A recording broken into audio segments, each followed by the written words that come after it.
فلا هادي له وأشهد أن لا إله إلا الله وأشهد أن محمدا عبده ورسوله أما بعد فأعوذ بالله من الشيطان الرجيم بسم الله الرحمن الرحيم يا أيها الناس اتقوا ربكم الذي خلقكم من نفس واحدة وخلق منها زوجها وبث منهما رجالا كثيرا ونساء واتقوا الله الذي تساءلون به والأرحام إن الله كان عليكم رقيبا وقال يا أيها الذين آمنوا اتقوا الله حق تقاته ولا تموتن إلا وأنتم مسلمون وقال يا أيها الذين آمنوا اتقوا الله وقولوا قولا سديدا يصلح لكم أعمالكم ويغفر لكم ذنوبكم ومن يطع الله ورسوله فقد فاز فوزا عظيما۔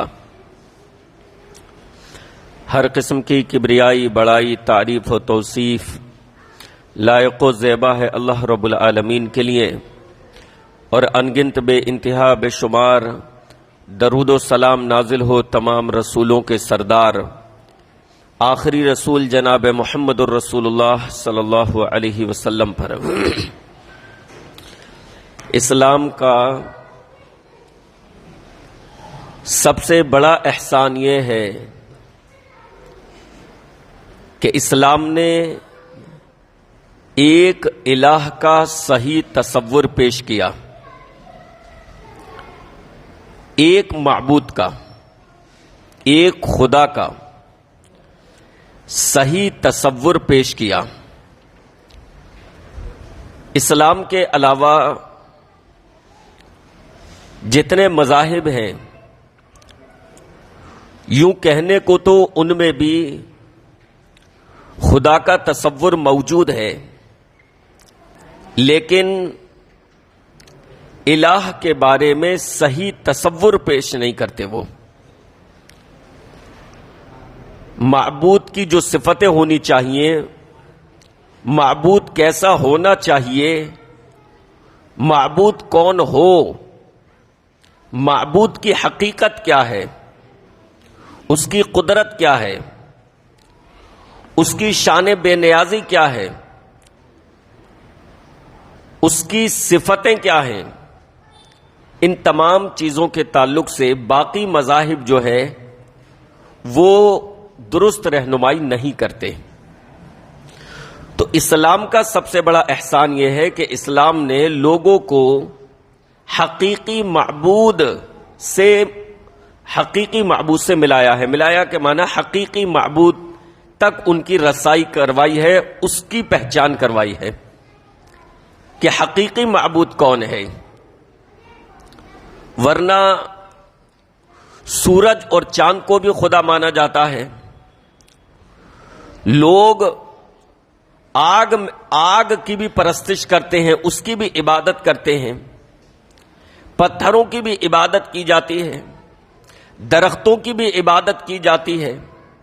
اور اگر دنیا کے بڑے مذاہب کی بات کریں تو نصرانی عیسائی جو ہیں وہ خدا کے بارے میں، الہ کے بارے میں عجیب و غریب تصور رکھتے ہیں۔ آپ دیکھیں کہ جس مذہب کو ہم اور آپ ماننے والے ہیں، اس کے ذریعے اللہ نے ہمارے اوپر کتنا کرم کیا ہے، کتنا بڑا احسان کیا ہے۔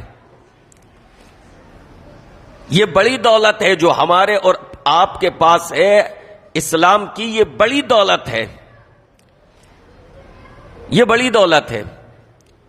ورنہ تو دوسرے مذاہب والے، ایسے بھی لوگ ہیں جو خدا کو مانتے ہی نہیں، دہریہ، لیکن میں ان کی بات کر رہا ہوں جو مذہب کو مانتے ہیں، جو کہیں نہ کہیں دھرم کو مانتے ہیں، جو کہیں نہ کہیں خدا کو تسلیم کرتے ہیں کہ خدا ہے، لیکن اس کے باوجود خدا کا جو صحیح تصور ہونا چاہیے وہ ان کے یہاں نہیں ہے، اس وجہ سے کہ ان کے دھرم نے، ان کے مذہب کی موجودہ شکل نے خدا کا صحیح تصور ان کے سامنے پیش نہیں کیا۔ یہ صرف اسلام واحد مذہب ہے، اسلام تنہا ایسا مذہب ہے جو خدا کے بارے میں، الہ کے بارے میں، معبود کے بارے میں، گاڈ کے بارے میں صحیح تصور پیش کرتا ہے، سچا تصور پیش کرتا ہے، اس کے اوصاف بیان کرتا ہے، اس کی صفتیں بیان کرتا ہے، اس کی قدرت کو بتاتا ہے، اس کی شان کو بیان کرتا ہے۔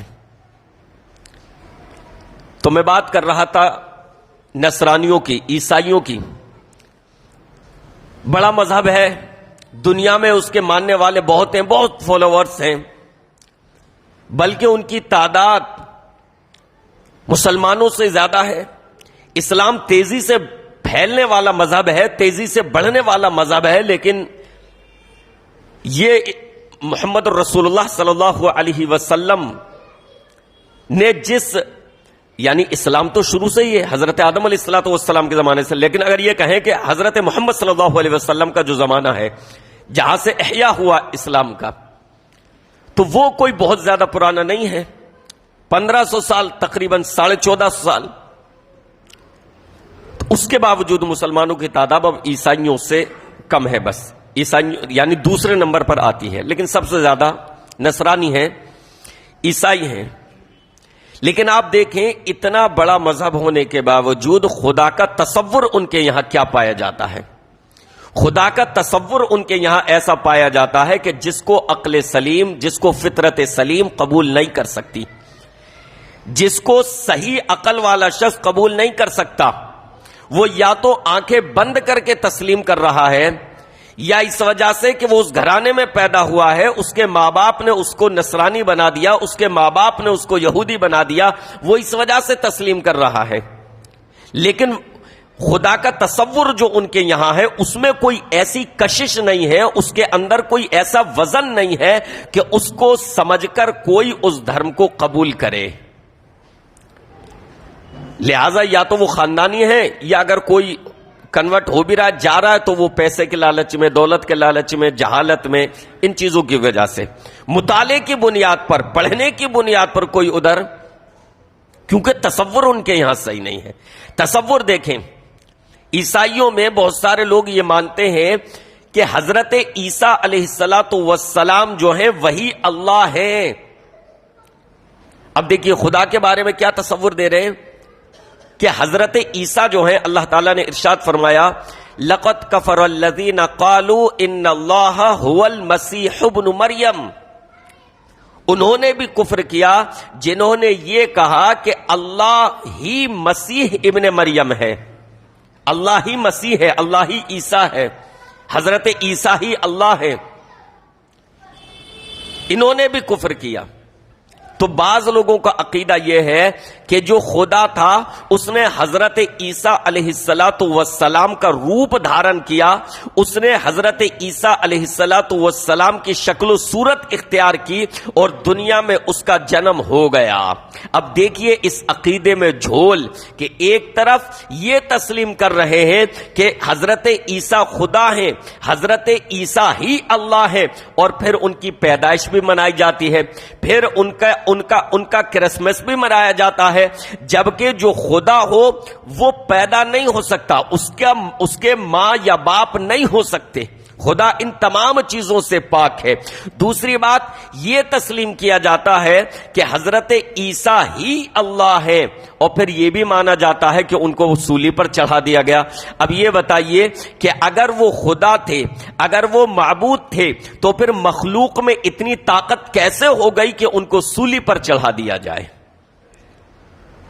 تو ایک تصور ان کے یہاں یہ ہے کہ اللہ نے ہی حضرت عیسیٰ کا روپ دھارن کیا، اور جیسے جہالت میں بعض اپنے یہاں بھی اس طرح کی چیزیں اپنے یہاں عام مسلمانوں میں تو نہیں، خیر بہت گرے پڑے، علمی اعتبار سے گرے پڑے، بہت جہالت والے ان کے یہاں، کہ وہی جو مستوی عرش تھا خدا ہو کر اتر پڑا ہے مدینے میں مصطفیٰ ہو کر، وہی جو مستوی عرش تھا خدا بن کر اتر پڑا ہے مدینے میں مصطفیٰ بن کر۔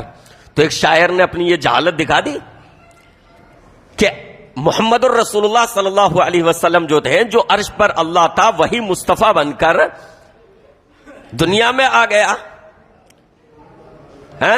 احد اور احمد میں میم کے پردے کے سوا کیا ہے؟ میم ہٹا دو تو میم کا پردہ ہٹا دو تو احد بچتا ہے، تو یہ جہالت بھی کچھ شاعروں نے، کچھ قوالوں نے دکھا دی، لیکن عام عقیدہ ایسا نہیں ہے، بہرحال اسلامی عقیدہ نہیں ہے، لیکن ان کے یہاں باقاعدہ یہ عقیدہ ہے، ان کے یہاں باقاعدہ یہ عقیدہ ہے کہ حضرت عیسیٰ علیہ السلام یہ دراصل خدا ہے، اور انہوں نے حضرت عیسیٰ کا، اللہ نے حضرت عیسیٰ کا روپ دھارن کیا، ان کی شکل و صورت اختیار کی، اور پھر حضرت مریم کے بطن سے وہ پیدا ہو گئے، اور پھر یہ بھی کہتے ہیں کہ حضرت عیسیٰ کو لوگوں نے سولی پر چڑھا دیا۔ تو کیا یہ چیز عقل میں آنے والی ہے؟ نہیں، یہ بات عقل میں آنے والی نہیں ہے۔ عیسائیوں کے ایک اور فرقے کا عقیدہ دیکھیں، ان کا عقیدہ یہ ہے، بلکہ عیسائیوں کی اکثریت کا عقیدہ یہ ہے کہ تین خدا ہیں۔ اب یہ فلسفی دیکھیں کیا کہتے ہیں، تین خدا ہیں، ایک اللہ وہ خدا ہو گیا اپنی جگہ، ایک حضرت مریم وہ بھی خدا ہیں، اور ایک حضرت عیسیٰ وہ بھی خدا ہیں۔ تو کیا فلسفی پیش کرتے ہیں خدا کے بارے میں، کیا تصور پیش کرتے ہیں وہ؟ ان کا ایک بڑا گروہ اللہ خدا، اللہ ہو گیا معبود، حضرت مریم خدا، حضرت عیسیٰ جو مریم سے پیدا ہیں وہ بھی خدا۔ اور اس سے زیادہ ایک تو یہ گتھی الجھی ہوئی تھی ہی، ایک تو یہ گتھی الجھ گئی جب تین خدا بنا دیے، اس سے زیادہ اس گتھی کو یہ کہہ کر الجھا دیا کہ پھر یہ تینوں خدا مل کر ایک خدا، یہ تینوں خدا مل کر ایک خدا۔ اب معبود کے بارے میں یہ تصور پیش کر کے آپ سمجھتے ہیں کہ اس میں کوئی وزن ہے، اس میں کوئی ایسی کشش ہے جو عقل میں آئے، فطرت سلیم اس کو قبول کرے؟ نہیں، یہ کیسی گتھی ہے جس کو نصرانیوں کے پادری تک نہ سمجھ سکے، ان کے مبلغ تک نہ سمجھ سکے، اور بنا سمجھے بس عوام میں اس کا پرچار کیے جا رہے ہیں کہ تین خدا اور پھر تینوں مل کر ایک خدا۔ ایک اور تصور ان کے یہاں، ان کے ایک فرقے کا یہ کہنا ہے کہ حضرت عیسیٰ علیہ السلام اللہ کے بیٹے ہیں۔ اللہ نے قرآن مجید میں فرمایا وقالت النصارى المسیح ابن اللہ، نصرانیوں نے یعنی عیسائیوں نے کہا کہ مسیح جو ہیں، حضرت عیسیٰ جو ہیں، یہ اللہ کے بیٹے ہیں۔ اب بتائیے کیا یہ صفت اللہ کی ہو سکتی ہے کہ اللہ جیسے ایک خاتون سے ولادت ہوتی ہے اس طریقے سے اللہ سے ولادت ہو؟ نعوذ باللہ، استغفر اللہ۔ تو اصل چیز یہ ہے کہ انہوں نے خدا معبود کو پہچانا ہی نہیں، انہوں نے الہ کو پہچانا ہی نہیں۔ ایک اور مذہب کی بات کرتے ہیں، یہودی، ان کے یہاں یہ تصور ہے کہ حضرت عزیر جو ہیں وہ اللہ کے بیٹے ہیں۔ وقالت الیہود عزیر ابن اللہ، یہودیوں نے کہا کہ حضرت عزیر یہ اللہ کے بیٹے ہیں۔ مشرکین مکہ انہوں نے خدا کے بارے میں یہ عقیدہ رکھا کہ اللہ جو ہے اس کے بیٹے بیٹیاں ہیں، اللہ جو ہے اس کے بیٹے بیٹیاں ہیں، لہذا یہ عقیدہ رکھا کرتے تھے کہ یہ فرشتے جو ہیں یہ اللہ کی بیٹیاں ہیں، لہذا مشرکین مکہ نے اللہ کے لیے بیٹے بھی سمجھ رکھے تھے اور بیٹیاں بھی سمجھ رکھی تھیں۔ اللہ رب العالمین نے ارشاد فرمایا وَخَرَقُوا لَهُ بَنِينَ وَبَنَاتٍ بِغَيْرِ عِلْمٍ سُبْحَانَهُ وَتَعَالَى عَمَّا يَصِفُونَ، انہوں نے اللہ کے لیے بیٹے اور بیٹیاں گھڑ لیے جبکہ اللہ رب العالمین ان چیزوں سے پاک ہے جس کی نسبت یہ اللہ کی طرف کرتے ہیں۔ پتہ یہ چلا کہ خدا کے بارے میں باقی مذاہب، مشرکین مکہ، نصرانی، عیسائی، یہودی اور دیگر مذہب والے معبود کے بارے میں کوئی ڈھنگ کا تصور پیش نہیں کرتے، کوئی ایسا تصور پیش نہیں کرتے کہ جس کے اندر وزن ہو، کہ جس کے اندر کشش ہو، جس کو سمجھ کر سن کر اس انسان اس کی طرف کھچا چلا جائے۔ کوئی ایسا تصور نہیں پیش پیش کرتے، لیکن جب باری آتی ہے اسلام کی اور ہم اسلام سے پوچھتے ہیں کہ اسلام بتائے ہمیں کہ خدا کون ہے، معبود کون ہے، الہ کون ہے، اس کی صفتیں کیا ہیں، اس کے اوصاف کیا ہیں، اس کے بارے میں ہمیں بتایا جائے، تو کچھ لوگ اللہ کے نبی علیہ الصلوۃ والسلام کے بارے میں حاضر ہوئے تھے۔ اللہ کا تعارف پیش کیجئے، اللہ کون ہے، اللہ کس کی اولاد ہے، اللہ کا نسب نامہ کیا ہے۔ اللہ نے اپنے تعارف کے طور پر سورۃ الاخلاص قرآن مجید میں نازل فرما دی، قل هو اللہ احد اللہ الصمد لم یلد ولم یولد ولم یکن لہ کفوا احد۔ 4 آیتیں اللہ رب العالمین نے سورۃ الاخلاص میں نازل فرما دی۔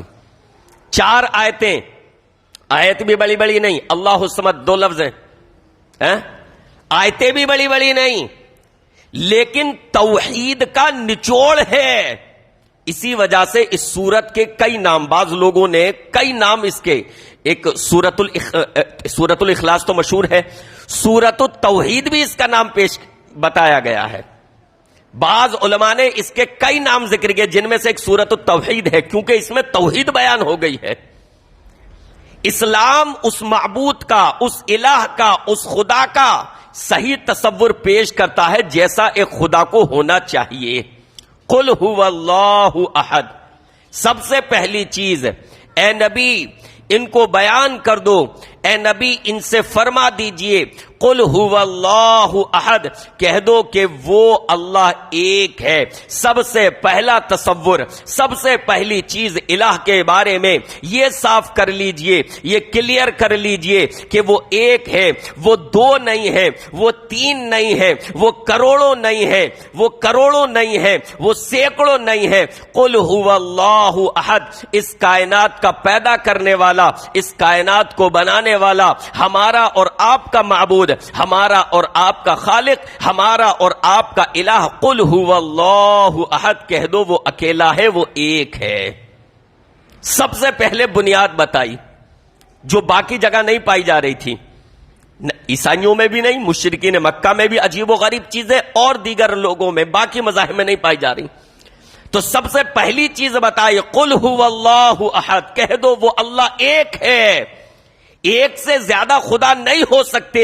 اس کائنات کا نظام ٹھیک چل رہا ہے، اس کائنات کا نظام درست چل رہا ہے، سورج اپنے وقت پر نکلتا ہے، سورج اپنے وقت پر غروب ہوتا ہے، برسات اپنے موسم کے اعتبار سے آتی ہے، یہ رات اور دن اپنے اپنے وقت کے اعتبار سے چل رہے ہیں، دھرتی اپنی جگہ پر ٹکی ہوئی ہے، چاند اور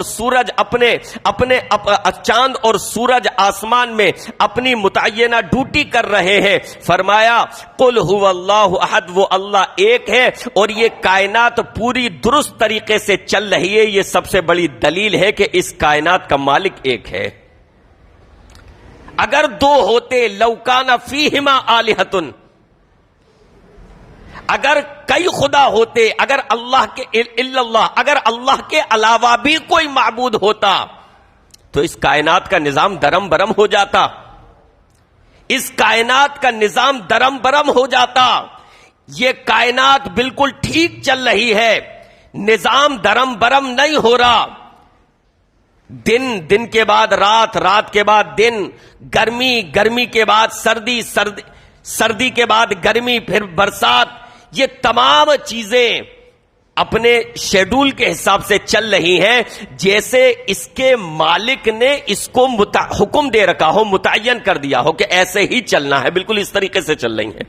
یہ خطا نہیں کرتے، یہ غلطی نہیں کرتے، یہ نظام جو اپنے صحیح ڈھنگ سے چل رہا ہے، یہ سب سے بڑی دلیل ہے اس بات کی کہ اس پورے سنسار کا، اس پوری دنیا کا، اس پوری کائنات کا چلانے والا صرف ایک ہے۔ تو معبود کا، الہ کا سب سے پہلا جو بنیادی تصور پیش کیا گیا، قل هو اللہ احد، اے نبی آپ فرما دیجئے وہ اللہ ایک ہے، اللہ الصمد، اللہ الصمد، اللہ بے نیاز ہے۔ الہ کی دوسری صفت دوسرا تعریفی جملہ اللہ الصمد، وہ بے نیاز ہے، وہ بے پرواہ ہے، اس کو کسی کی حاجت نہیں ہے، اس کو کسی چیز کی ضرورت نہیں ہے۔ بے نیاز کا مطلب اللہ الصمد، بے نیاز کا مطلب جو ہم سورۃ الاخلاص پڑھتے ہیں تو اس میں آتا ہے نا کہ اللہ بے نیاز ہے، کیا مطلب سمجھتے ہیں اور آپ؟ بھائی سورۃ الاخلاص سب کو یاد ہوتی ہے تقریباً، آپ سمجھتے ہیں کہ یہ 1.5 لائن کی یہ سورت، اس میں اللہ نے کیا کتنی گہرائی والی باتیں کہہ رکھی ہیں، اس میں کیا سمجھا دیا ہے اللہ نے۔ اللہ الصمد، اللہ بے نیاز ہے، اس کا مطلب یہ ہے کہ اللہ کو کسی چیز کی کوئی حاجت نہیں ہے، اللہ کو کسی کی ضرورت نہیں ہے، اللہ بے نیاز ہے۔ ہمیں اور آپ کو نیند آتی ہے، اونگ آتی ہے، تھک جاتے ہیں، آرام کی ضرورت ہوتی ہے، بھوک لگتی ہے، کھانا کھاتے ہیں، بیوی بچے بھی ہیں۔ اللہ الصمد، اللہ بے نیاز ہے، نیند تو دور کی بات ہے، اللہ کو اونگ بھی نہیں آتی، اللہ کو تھکان نہیں ہوتی ہے، اللہ کو موت نہیں آتی، اللہ ہمیشہ ہے اور ہمیشہ سے رہے گا۔ اللہ بے نیاز ہے۔ ہمیں اور آپ کو ایک دوسرے کی سپورٹ کی ضرورت ہوتی ہے، ہمیں اور آپ کو ایک دوسرے کی سپورٹ کی ضرورت ہوتی ہے۔ ہم اور آپ جتنا چاہتے ہیں، ہم اور آپ جتنا چاہتے ہیں، سپورٹ چاہتے ہیں، ہمارے بھائی ہمارے سپورٹر ہو، ہمارے خاندان والوں کا ہاتھ ہم پر ہو، ہمارے خاندان والوں کا سپورٹ ہم پر ہمارے ساتھ ہو، تاکہ ہم طاقتور دکھیں، تاکہ ہم مضبوط دکھیں۔ اللہ الصمد، اللہ کو کسی کی ضرورت نہیں ہے، اللہ کو کسی کی ضرورت نہیں ہے، وہ اللہ ہے، وہ خود اتنا طاقتور ہے، اس کو کسی کی سپورٹ کی ضرورت نہیں ہے۔ اللہ الصمد، اللہ بن، یہاں تک کہ ہم اور آپ جو عبادت کرتے ہیں، اللہ کو اس عبادت کی بھی ضرورت نہیں ہے۔ اس کا مطلب یہ نہیں کہ عبادت نہ کریں، عبادت کا اللہ نے حکم دیا ہے، لیکن اللہ کو ضرورت نہیں ہے، اللہ کو ضرورت نہیں ہے۔ اگر عبادت اس کی نہ کریں ہم تو اللہ کا کچھ بگاڑ نہیں سکتے۔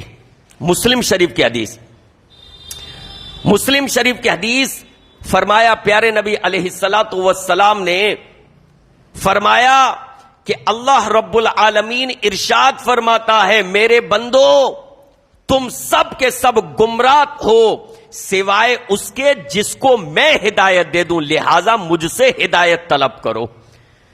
کلکم ضال، کلکم ضال، تم سب کے سب گمراہ ہو سوائے اس کے میں جس کو ہدایت دے دوں، لہذا مجھ سے ہدایت طلب کرو۔ او میرے بندو تم سب کے سب بھوکے ہو، کلکم جائعن، سوائے اس کے جس کو میں کھلاؤں، جس کو میں رزق میسر کر دوں، میں جس کو روزی دے دوں، لہذا مجھ سے رزق طلب کرو۔ میرے بندو تم سب کے سب ننگے ہو، بے لباس ہو، سوائے اس کے جس کو میں پہنا دوں، یعنی جس کو میں لباس مہیا کر دوں۔ میرے بندو تم رات اور دن گناہ کرتے ہو، تم رات اور دن گناہ کرتے ہو، میں تمہاری خطاؤں کو، میں تمہاری غلطیوں کو، تمہارے گناہوں کو معاف فرماتا ہوں، لہذا تم مجھ ہی سے گناہوں کی معافی طلب کرو۔ میں بے نیاز، تم مجھ ہی سے گناہوں کی معافی مانگو۔ اور فرمایا بندو اگر سارے کے سارے تم، سارے کے سارے عبادت گزار بن جاؤ، سارے کے سارے تم متقی و پرہیزگار بن جاؤ اور تقوی کی انتہا کو پہنچ جاؤ، ما زاد ذالک فی ملکی شیئا، اس سے میری بادشاہت میں ذرہ برابر اضافہ نہیں ہوگا۔ تم یہ مت سمجھنا کہ تمہاری عبادتوں سے، تمہارے سجدوں سے، تمہارے میرے سامنے جھکنے سے میری بادشاہت میں، میری قدرت میں، میری خدائی میں کوئی زیادتی ہو جائے گی، اس لیے تم سے عبادت کرواتا ہوں۔ نہیں، فرمایا اگر سارے کے سارے تم لوگ، روئے زمین کے سارے لوگ اگر عبادت گزار بن جائیں، نیک بن جائیں اور تقوی کی انتہا کو پہنچ جائیں، بہت زیادہ متقی اور پرہیزگار بن جائیں، ما زاد ذالک فی ملکی شیئا، تو اس سے میری بادشاہت میں ذرہ برابر زیادتی نہیں ہوگی۔ اور اگر سارے کے سارے گنہگار بن جائیں، نافرمان بن جائیں، سارے کے سارے میری بغاوت پر اتر آئیں، اللہ فرماتا ہے تو اس سے ما نقص من ملکی شیئا، میری بادشاہت میں کوئی کمی نہیں آئے گی۔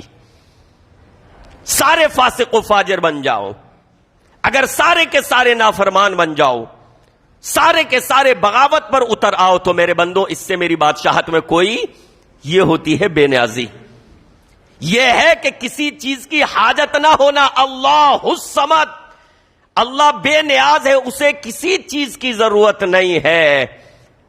عبادت کرتے ہیں اس کا فائدہ ہمیں ہے، اللہ نے حکم دیا ہے۔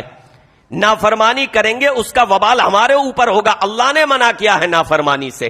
لیکن اللہ کی بادشاہت میں زیادتی ہو عبادت کی وجہ سے اور نافرمانی کی وجہ سے، ہم اس کا کچھ اسی حدیث میں شروع کے الفاظ تھے، اللہ کے نبی نے فرمایا، اللہ فرماتا ہے کہ تم اس حیثیت کو نہیں پہنچ سکتے کہ مجھے نفع پہنچا سکو، اور نہ تم اس حیثیت کو پہنچ سکتے ہو کہ مجھے کچھ نقصان پہنچا سکو۔ اللہ الصمد، اللہ بے نیاز ہے۔ اور آگے فرمایا، میرے بندو اگر تم سب کے سب، سارے کے سارے، تمام جنات، تمام انسان، سارے کے سارے ایک جگہ جمع ہو جائیں، ایک جگہ، اور سارے کے سارے مجھ سے مانگیں۔ اب یہ نہیں فرمایا کیا مانگیں، اندازہ لگائیے، یہ نہیں فرمایا کیا مانگیں، جو بھی مانگیں، تمہارے آبا، تمہارے اجداد، شروع سے لے کر آخر تک کے سارے لوگ، سارے جنات، سارے انسان ایک میدان میں ہو جائیں اور مجھ سے مانگیں سب، اور میں سب کو دے دوں، میں سب کو عطا کر دوں، جس نے جو مانگا، اس سے میرے خزانے میں کوئی کمی نہیں آئے گی۔ اس کی مثال صرف ایسی ہوگی جیسے سوئی کو سمندر میں ڈالا جائے تو اس سے سمندر میں کوئی کمی ہوتی ہے؟ اللہ فرماتا ہے کہ اس سے اگر میں سب کو نواز دوں، سب کو خوب دے دوں، تب بھی میرے خزانے میں کوئی کمی نہیں آئے گی۔ میری ملکیت، میری بادشاہت، میرا خزانہ اتنا بڑا ہے، بلکہ اس کی مثال صرف ایسی ہوگی جیسے سوئی سمندر میں ڈالی جائے۔ آپ دیکھیں جب سوئی کو باہر نکالیں گے تو وہ اپنے اوپر کتنا پانی لائے گی، اس سے سمندر کی موجوں میں، سمندر کے پانی میں کیا کمی آئے گی؟ ایسے ہے اگر میں سب کو سب خوب دے دوں، اس کے من کے مطابق، اس کے مانگے کے مطابق۔ یہ ہے اللہ، یہ ہے اللہ، یہ ہے اللہ کی طاقت، یہ ہے اللہ کی بادشاہت۔ آپ بتاؤ کسی مذہب میں، کسی دھرم میں معبود کا ایسا تصور، ایسی باریکی پیش کی گئی ہے؟ نہیں، یہ اسلام کا احسان ہے، یہ اسلام کا سب سے بڑا احسان ہے کہ اسلام نے ہمیں حقیقی معبود سے ملایا ہے، اس کا صحیح تصور پیش کیا ہے۔ اسلام کا انسانیت پر یہ سب سے بڑا احسان ہے۔ اللہ الصمد، اللہ بے نیاز ہے۔ آگے فرمایا، لم یلد ولم یولد، اللہ نے نہ جنا اور نہ اس سے جنا گیا، یعنی نہ تو اس کی اولاد ہے اور نہ اس کے ماں باپ ہے۔ لم یلد ولم یولد، الہ وہ ہے جو کسی سے پیدا ہو، وہ خدا کیسے ہو سکتا ہے؟ اور جس کی اولاد ہو پھر وہ خدا کیسے ہو سکتا ہے؟ کیونکہ اگر کسی سے پیدا ہوگا تو پھر اس کا مطلب یہ ہوا کہ اس کے ماں باپ بھی خدا ہیں، جن سے وہ پیدا ہے وہ بھی خدا ہونے چاہیے، اور پھر وہ جن کی اولاد ہے وہ بھی ہونے چاہیے، ایک چین بن جائے گی خداؤں کی ہے۔ تو خدا کے بارے میں یہ تصور رکھنا کہ وہ پیدا ہیں، یعنی پیدائش بھی مانے اور دنیا میں چلتا پھرتا ہوا بھی ان کو مانے کہ ان کی ایسی زندگی گزری، یہ ہوا وہ ہوا، اور پھر ان کو خدا بھی مانے، خدائی کا درجہ بھی دے، تو یہ تو عجیب و غریب بات ہے، یہ تو عجیب و غریب بات ہے۔ اسلام یہ تصور دیتا ہے لم یلد ولم یولد، وہ کسی سے پیدا نہیں ہے اور نہ وہ پیدا کیا گیا، نہ اولاد نہ ماں باپ۔ اگر اولاد ہو تو خدا کی اولاد پھر خدا ہی ہوگی نا بھائی، انسان کی اولاد انسان، تو جو جنس ہے جنس تو تبدیل ہوگی نا، نہیں ہوگی نا، جنس تبدیل نہیں ہو سکتی۔ تو یہ کیسے ہو سکتا ہے کہ خدا کی اولاد بھی ہو لیکن مانا جاتا ہے اس دنیا میں.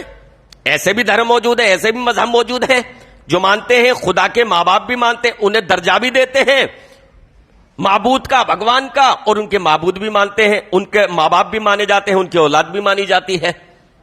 اسلام یہ تصور دیتا ہے لم یلد ولم یولد, نہ اس کے ماں باپ ہے, بلکہ اللہ کے بارے میں یہ کہنا, یہ تصور رکھنا کہ اس کی اولاد ہے, یہ اللہ کی نگاہوں میں سب سے سنگین جملہ ہے, سب سے بھیانک غلطی ہے.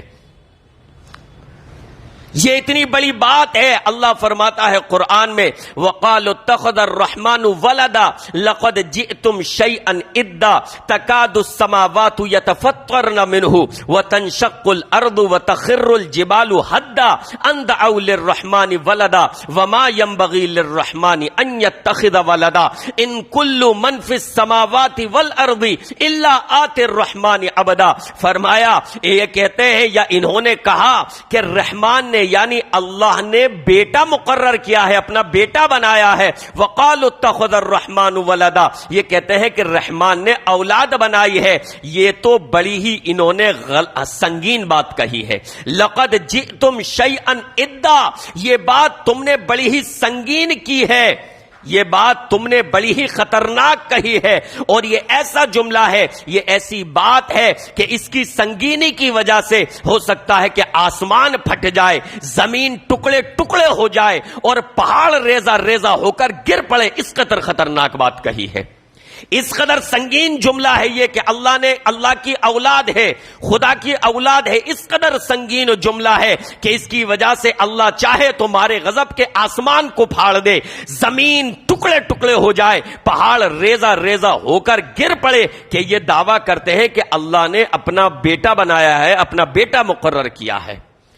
ان کل من فی السماوات والارض الا آتی الرحمن عبدا, زمین و آسمان میں جتنے ہیں جو کچھ ہے وہ سارے کے سارے اللہ کے حضور بندے کی حیثیت سے حاضر ہوں گے. جو بھی مخلوق ہے, جو بھی جنات ہو, انسان ہو, فرشتے ہو, یہ سارے کے سارے اللہ کے حضور بندے کی حیثیت سے حاضر ہوں گے. وہ رسول ہو, وہ انبیاء ہو, وہ نبی ہو, وہ محدث ہو, وہ اولیاء ہو, وہ بزرگ ہو, وہ پیر ہو, وہ فقیر ہو, وہ نیکوکار ہو, متقی ہو, پرہیزگار ہو. ان کل من فی السماوات والارض الا آتی الرحمن عبدا, سارے کے سارے اللہ کے حضور بندہ بن کر حاضر ہوں گے, اس کی اولاد نہیں ہے.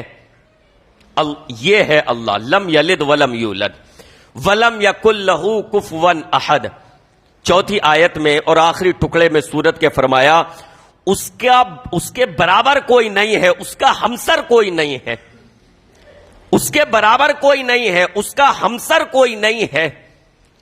کسی بھی چیز میں اس کی برابری کوئی نہیں کر سکتا. طاقت و قوت میں, جاہ و جلال میں, بادشاہت میں, قدرت میں کوئی اس کا مقابلہ نہیں کر سکتا. پوری دنیا مل کر اگر اسے نقصان پہنچانا چاہے تو ذرہ برابر اس کا کوئی نقصان نہیں کر سکتی.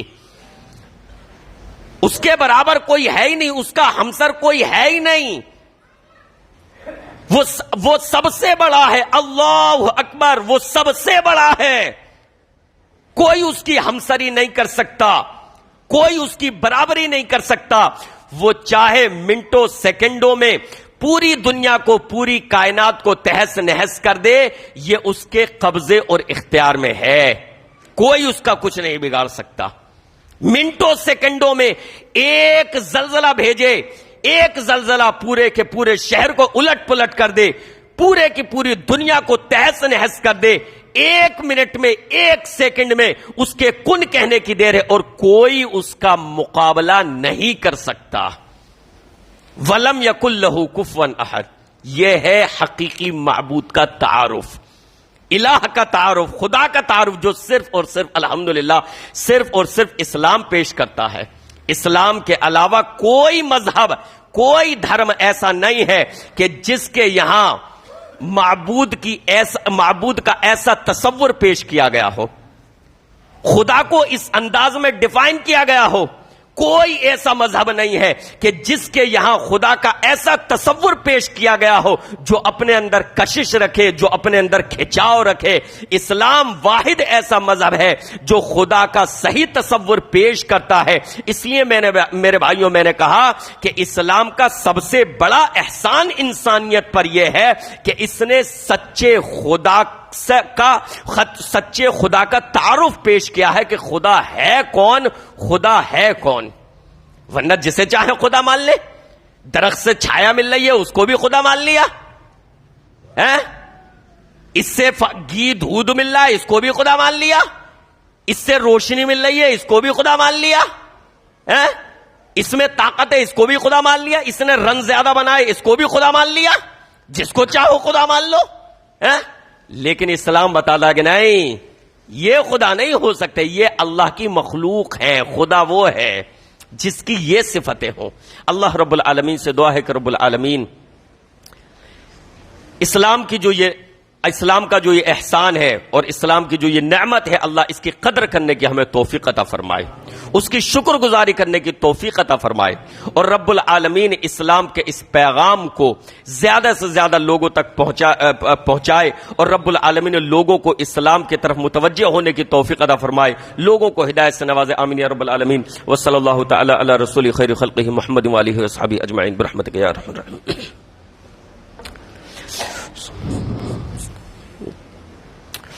ان الحمد